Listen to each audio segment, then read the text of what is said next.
कि प्यार और जंग में सब कुछ जायज होता है, लेकिन क्या आपने कभी देखा है कि यहाँ पर वो प्यार जिसने शादी के 13 साल बिता लिए, 2 बच्चे भी हो गए और उसके बाद दोबारा से प्यार जाग गया। ये प्यार पति के लिए नहीं बल्कि प्रेमी के लिए जागा है। ये प्यार किसी और का नहीं बल्कि उस औरत का है जो इस वक्त सबसे ज्यादा चर्चा में है। आज हम बात कर रहे हैं उस महिला की, उस औरत की जिसका मामला इस वक्त सोशल मीडिया पर सबसे ज्यादा तूल पकड़ रहा है। इशारा समझ गए होंगे आप, हमारा कहीं और नहीं बल्कि एसडीएम ज्योति मौर्य को लेकर है। जी हाँ, एसडीएम ज्योति मौर्य जिसका मामला इस वक्त सबसे ज्यादा तूल पकड़ रहा है। वजह, सबसे पहले शादी हुई साल 2010 में ज्योति मौर्य की आलोक मौर्य के साथ। उसके बाद 2015 में 2 जुड़वा बेटियां हुई। 2016 में एसडीएम की परीक्षा को क्वालिफाई किया, उसके बाद एसडीएम बन गई।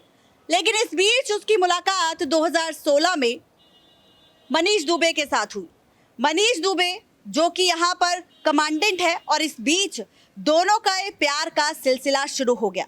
ये प्यार परवान चढ़ने लगा और इसी प्यार के साथ दोनों का रिश्ता इतना मजबूत हो गया कि पति पत्नी का रिश्ता टूटने की कगार पर आ गया। जी हाँ, आज आलोक मौर्य से तलाक लेना चाहती है ज्योति मौर्य। और वहीं दूसरी तरफ बात करें मनीष दुबे की, तो वो भी कोर्ट में अर्जी डाल चुके हैं। उन्हें भी अपनी पत्नी तानू पराशर से तलाक चाहिए, और इस तलाक के बाद दोनों ने ले लिया है फैसला एक होने का, यानी कि ज्योति मौर्य और मनीष दुबे ने। ऐसे भी लगातार इन तीनों से जुड़े कई तरह की खबरें सोशल मीडिया पर आ रही है। ज्यादातर खबरें तो सच है, लेकिन उससे ज्यादा खबरें यहाँ पर ऐसी है जो महज एक अफवाह है। ये सब हम सब जानते हैं कि ज्योति मौर्य और आलोक मौर्य का मामला फैमिली कोर्ट में है। मामले की सुनवाई चल रही है। इस बीच नियुक्ति विभाग ने भी रिश्वत लेने के मामले में जो 33 करोड़ का घोटाला नजर आ रहा है, डायरी के जरिए ज्योति मौर्य के नाम पर, जिसका दावा खुद उनके पति आलोक मौर्य ने किया, इस मामले की जांच पड़ताल के लिए जांच कमेटी को सौंप दिया। अब इस मामले पर छानबीन हो रही है, मामले की जांच हो रही है, और इसी जांच के साथ अब जांच टीम लखनऊ पहुंच चुकी है, जहां पर इस मामले की जांच और तेजी से की जा रही है, क्योंकि जांच कमेटी को 15 दिन का वक्त दिया है मामले की जांच पड़ताल करने के लिए और ज्योति मौर्य के मामले में सबूत लाने के लिए, क्योंकि अब शासन को उन्हें रिपोर्ट सौंपनी होगी। इसी के साथ आपको बताते चले कि नौकरी का खतरा सता रहा है ज्योति मौर्य को, और इस बीच उन्होंने कई सारे खुलासे किए।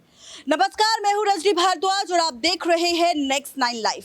आज हम आपको देंगे रिपोर्ट एसडीएम ज्योति मौर्य के मामले पर, एकदम डीपली रिपोर्ट देंगे आप सबको, जहां पर आप सबको 33 करोड़ के घोटाले से लेकर यहां पर उन अफवाहों पर भी खुलासा करेंगे जो इस वक्त सोशल मीडिया पर काफी तेजी से वायरल हो रही है।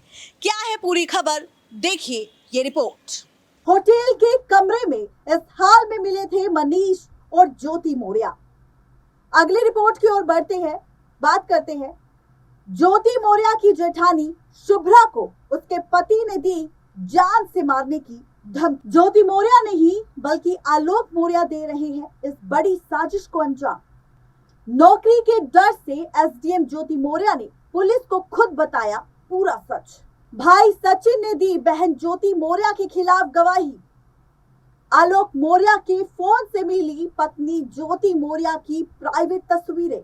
अब आलोक मौर्य को होगी जेल, पत्नी ज्योति मौर्य के आरोप हुए सच।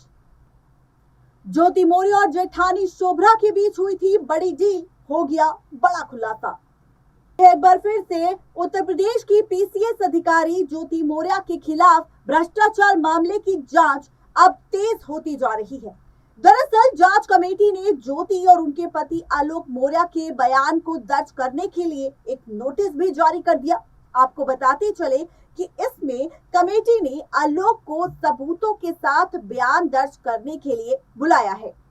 दरअसल माना यह जा रहा है कि पहले अलग अलग, यानी कि एक तरफ ज्योति मौर्य और दूसरी तरफ पूछताछ की जाएगी आलोक मौर्य से।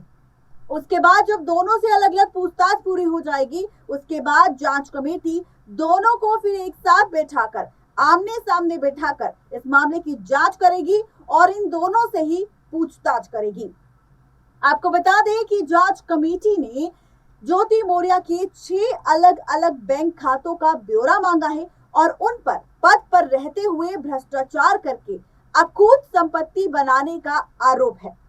आलोक मौर्य की ओर से दी गई शिकायत में 32 पन्ने की डायरी भी शामिल है। इसके अलावा इलेक्ट्रॉनिक एविडेंस के तौर पर जांच कमेटी को और भी कई सारे सबूत सौंपे गए। ज्योति मौर्य के पति आलोक मौर्य ने जो डायरी सौंपी है उसमें 33 करोड़ से ज्यादा के लेन देन का खाता है। जांच कमेटी ने लखनऊ के कुछ कार्यालयों से दस्तावेज जुटाए। इस मामले में शासन ने निर्देश पर मंडलायुक्त प्रयागराज ने 3 सदस्यीय जांच कमेटी को गठित किया। जांच कमेटी को 15 दिन का वक्त दिया है।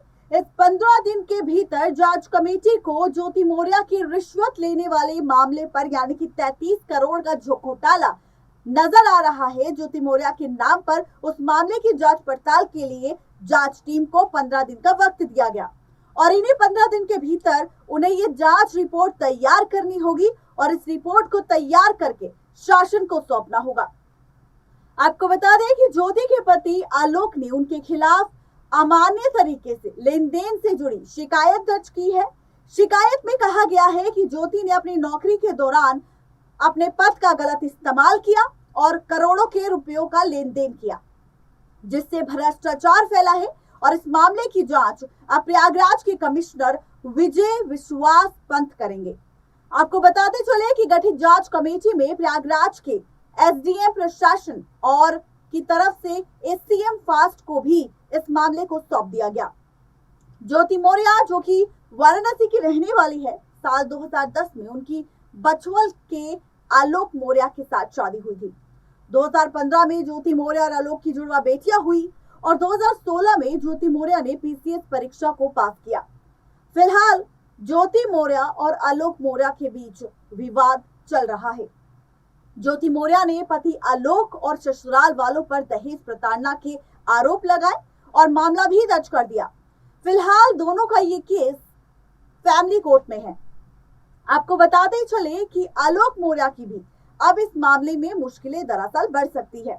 वजह क्योंकि यहाँ पर ज्योति ने अपने पति आलोक के खिलाफ मामला दर्ज करवाया है।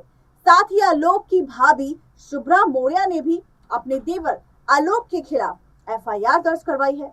इसमें आरोप लगाया गया है कि शादी के बाद से ही उन्हें दहेज के लिए प्रताड़ित किया जा रहा था। ससुराल वाले रुपयों के लिए किस तरह से अपनी बहुओं के साथ मारपीट किया करते थे, यहाँ तक कि कई बार पुलिस को तहरीर दी गई। बीते दिनों सोशल मीडिया पर दर्द बयां करती नजर आई और इसके बाद पुलिस प्रशासन हरकत में आई और इस मामले पर केस दर्ज किया गया। अब इसी के साथ बढ़ते हैं आगे और बात करते हैं एक नई रिपोर्ट की ओर। दरअसल यहाँ पर एक और नई रिपोर्ट आई है, आपको नजर आ रहा होगा हमारी साइट के लिखा जा रहा है, एसडीएम ज्योति मौर्य आशिक मनीष के साथ संदिग्ध हालत में होटल के बंद कमरे में पकड़ी गई थी, जिसका खुलासा खुद पति आलोक ने किया था।